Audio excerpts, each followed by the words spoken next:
Assalamualaikum warahmatullahi wabarakatuh. Apa kabar teman-teman? Ketemu lagi hari ini bareng Nanang ya. Nah, hari ini kita akan ngomongin soal malware ya. Nah, tapi sebelum lanjut, buat kamu yang belum subscribe di channel Nanang, diklik dulu ya tombol subscribe yang ada di bawah video ini agar channel ini semakin berkembang dan menghadirkan konten-konten berkualitas seputar dunia IT. Nah, ngomongin soal malware, baru-baru aja nih ya, bulan ini itu ada serangan malware yang menimpa salah satu bank di tanah air dan mengakibatkan kerugian yang tidak sedikitnya. Nah, jadi bagaimana caranya agar supaya malware ini minimal bisa dicegah dan juga kalau terjadi seandainya menyerang itu kita bisa melakukan mitigasi. Nah, ini ada best practice ya yang mesti kamu lakukan di enterprise kamu ya agar terhindar dan juga jika terjadi serangan malware kamu bisa melakukan recovery ya. Nah, apa aja yang harus kamu lakukan ya best practice-nya. Nah, yang pertama itu adalah backup. Jadi backup itu penting sekali ya teman-teman. Kenapa? Karena kalau terjadi nggak cuma malware ini masalahnya. Jadi misalkan bisa aja kerusakan hardware, kemudian ada kerusakan software dan yang lain-lain itu kamu bisa memulihkan kalau seandainya kamu punya backup datanya ya. Nah, backupnya kemana aja? Kamu bisa backup menggunakan software backup, itu bisa backup ke tape atau ke hard disk eksternal atau ke storage area network dan juga ke file sharing misalkan di network gitu. Jadi kalau ada file server bisa kamu backup ke sana dan juga sebaiknya ada backup yang kamu buat offline, jadi nggak disentuh-sentuh backup itu ya kecuali memang terjadi disaster. Jadi kamu misalkan backup ke tape, kemudian tape-nya kamu letakkan di safe deposit box yang ada di bank atau di perusahaan-perusahaan yang menyediakan tape archive seperti itu gitu ya. Nah ini sangat penting gitu ya, harus kamu lakukan. Nah berikutnya itu adalah eee, kamu bisa backup itu ke cloud. Nah, sekarang kan, banyak cloud-cloud yang storage-nya itu cukup besar ya, menyediakan jadi misalkan 15 giga atau, berapa ratus giga ya, tergantung, akun kamu gitu ya. Nah, itu kamu bisa backup juga ke cloud ya, agar data kamu aman. Selain itu kamu juga backup ke, misalkan media-media yang lain ya, seperti flash disk, kemudian ke DVD drive dan sebagainya seperti itu. Yang penting kamu sebanyak mungkin membuat salinan data kamu itu, gitu ya. Dan juga yang kamu backup tuh nggak cuma datanya, jadi kamu bisa backup juga misalkan OS dan beserta aplikasi yang udah terinstall di dalamnya menggunakan imaging ya, misalkan menggunakan Acronis, menggunakan Symantec System Recovery atau yang lain-lain gitu ya. Yang penting kalau misalkan terjadi korup dan sebagainya, kamu bisa restore dalam waktu yang singkat, misalkan 10 sampai 15 menit ya, nggak harus nunggu misalkan 6 jam untuk install OS beserta aplikasi-aplikasinya. Itu kan butuh waktu yang lama gitu ya. Jadi backup data dan juga backup sistemnya ya, semuanya di backup. Ya server ya PC kamu dan sebagainya yang ada di enterprise ya yang mengandung data-data yang sangat penting seperti itu. Jadi best practice pertama itu kamu backup data kamu. Nah, yang kedua, ini nih, malware itu masuk ke dalam sistem yang memiliki vulnerability atau kelemahan, ada celah kelemahan atau bolong sistemnya. Nah, dia si malware ini masuk lewat sana, misalkan menggunakan bolong yang ada di aplikasi, misalkan ya, remote desktop atau celahnya di misalkan Windows ya, atau di Exchange server misalkan. Di situ kan ada kelemahan-kelemahan. Nah, kalau itu nggak ditambal, nah itu malware bisa masuk lewat sana gitu ya. Jadi kamu harus menambal semua sistem kamu, sistem operasinya, aplikasinya, database dan sebagainya. Semua software kamu harus update itu untuk security terbaru. Jadi untuk mencegah supaya jangan sampai malware ini udah masuk duluan nanti melewat celah-celah yang ada tadi gitu ya. Nah itu diwaspadai sekali. Kenapa? Karena nggak ada sistem yang sempurna ya. Semua ada kelemahan, termasuk juga perangkat keras. Nah perangkat keras itu kan ada firmware namanya ya. Nah firmware itu kamu juga harus backup, harus kamu update ya misalkan BIOS atau UEFI-nya dan sebagainya yang berhubungan dengan perangkat keras itu kamu harus update juga agar tidak terjadi celahnya itu dimanfaatkan oleh malware untuk menyerang. Nah, yang berikutnya ini penting sekali, install antivirus software ya. Jadi ada endpoint security dan sebagainya, itu kamu install di masing-masing perangkat tadi, misalkan PC, kemudian di server ya, kemudian di gateway dan sebagainya yang membutuhkan antivirus ya, dan juga firewall. Nah, firewall kamu juga update semua firmware-nya ya, update pattern-nya dan sebagainya, itu kamu update terus-menerus ya. Pastikan selalu terupdate, termasuk antivirus ini pattern-nya itu jangan sampai terlewat gitu, karena kalau terlewat terjadi serangan udah habis sistem kita, nggak bisa kita antisipasi gitu ya. Nah, makanya kamu harus menginstal antivirus, endpoint security, dan juga mengupdate pattern-nya.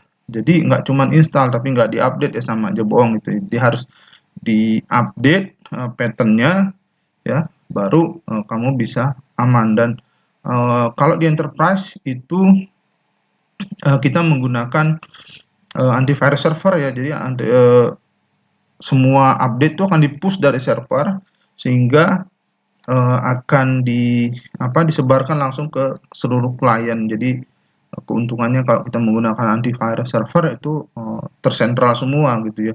Demikian juga kalau misalkan OS sama aplikasinya itu, kalau di environment Microsoft itu ada WSUS gitu ya, Windows Server Update Service, untuk mengupdate semua Windows kliennya. Itu juga harus di-push juga gitu ya, menggunakan WSUS. Nah, itu dia. Jadi semua diupdate ya, untuk software, kemudian OS, Office, aplikasi-aplikasi lain yang juga terpasang itu harus di-update. Utamakan security update-nya udah terpasang, kayak termasuk Exchange kayak kemarin itu kan ada Exchange, ada serangan, ada remote attack. Nah, itu mesti ditambal juga menggunakan security update terbaru, sama dinaikkan kumulatif update-nya gitu ya.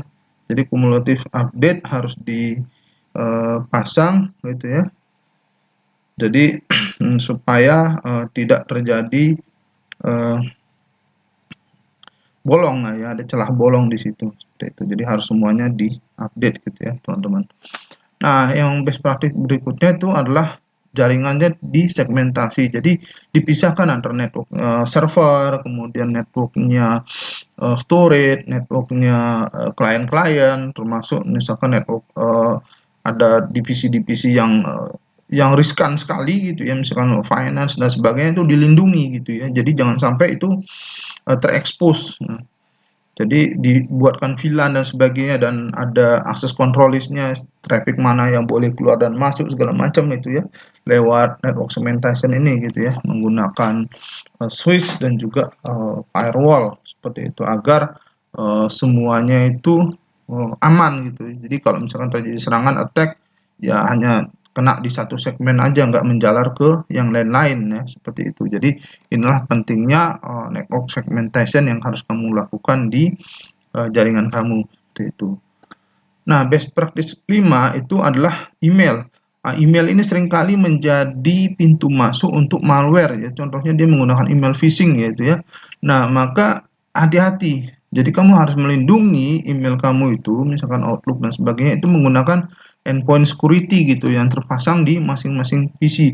Dan juga paling enggak kamu untuk antivirus ya di server kamu itu harus berapa lapis. Jadi misalkan di MX Record-nya itu kita di depannya, jadi jangan taruh email server kamu paling depan berhadapan dengan internet ya.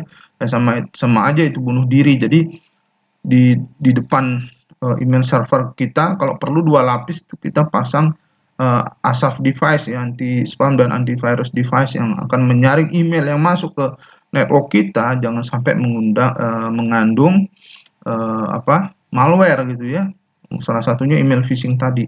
Nah, itu hati-hati. Jadi kasih perlindungan terhadap email gitu dengan menempatkan email server itu di belakang perangkat ASAF device seperti itu ya. Tuh. Dan juga di masing-masing PC itu lengkapi dengan endpoint security ya, antivirus yang yang ampuh gitu ya. Nah, berikutnya itu adalah application whitelisting. Nah, ini kamu harus ngecek aplikasi-aplikasi yang boleh jalan ya di komputer kamu dengan membolehkan, dengan memasukkan ke dalam whitelisting ya, misalkan ke endpoint security itu di whitelist aplikasi apa aja yang boleh jalan. Jadi kalau misalkan ada aplikasi tiba-tiba malware menginstal aplikasi, maka dia akan di reject, nggak boleh menginstal oleh si endpoint security tersebut. Jadi kita harus lakukan whitelisting terhadap aplikasi-aplikasi apa aja yang boleh jalan di komputer tersebut, seperti itu. Nah, yang ketujuh ya, ini adalah endpoint security. Jadi kalau misalkan antivirus biasa itu ya nggak terlalu canggih ya, tapi kalau endpoint security itu dia kita bisa kontrol dari server secara detail, dan juga dia sedikit lebih galak ya, agak lebih galak dibandingkan antivirus yang konvensional. Jadi perlunya kamu memasang endpoint security ini agar kamu terhindar ya dari perilaku malware seperti itu, karena malware ini agak jahat gitu ya, terutama ransomware yang baru-baru ini menyerang. Nah itu kalau kamu menggunakan endpoint security, paling enggak kamu lebih terlindungi gitu ya dibandingkan menggunakan antivirus yang biasa. Jadi pastikan, mungkin juga endpoint ini lebih mahal dibandingkan dengan antivirus biasa, tapi itu worth it buat melindungi, karena kalau udah kejadian kita nggak bisa recover ya udahlah, lenyap, tinggal merelakan aja data yang udah hangus atau hilang, dan jadi bangun candi ulang, seperti itulah kejadiannya ya. Nah yang berikutnya itu adalah kamu harus membatasi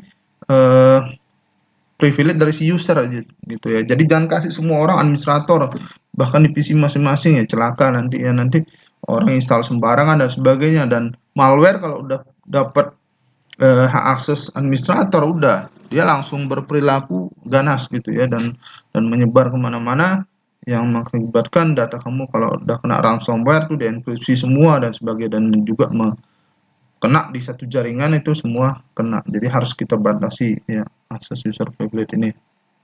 Nah kemudian yang berikutnya itu pastikan kamu menjalankan tes terhadap keamanan di network kamu ya. Bisa aja kamu lakukan misalkan pen test segala macam dari luar dan sebagainya, dan dari dalam juga coba lakukan security testing juga, apakah ada celah yang bolong apa enggak dan sebagainya. Itu penting. Kenapa? Karena serangan itu tidak hanya berasal dari luar, bisa aja serangan itu berasal dari dalam, misalkan orang IT yang sakit hati dan sebagainya. Itu pernah saya alami. Jadi ada orang IT yang sakit hati dan mendestroy sistem. Nah itu kenapa? Sangat mungkin sekali orang IT itu punya kekuasaan yang luar biasa. Jadi pasti ini kamu lakukan security testing ya, baik dari internal maupun dari eksternal. Nah yang berikutnya ini penting sekali ya, ini tips terakhir ini, lakukan training ya.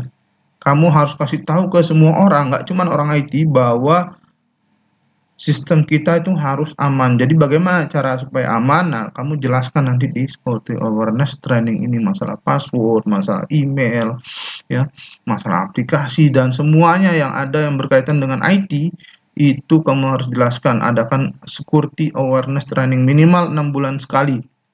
Lebih bagus sekali kalau misalkan 3 bulan sekali atau 1 bulan sekali, sehingga semua orang itu sadar akan pentingnya keamanan informasi di kantor kamu ya.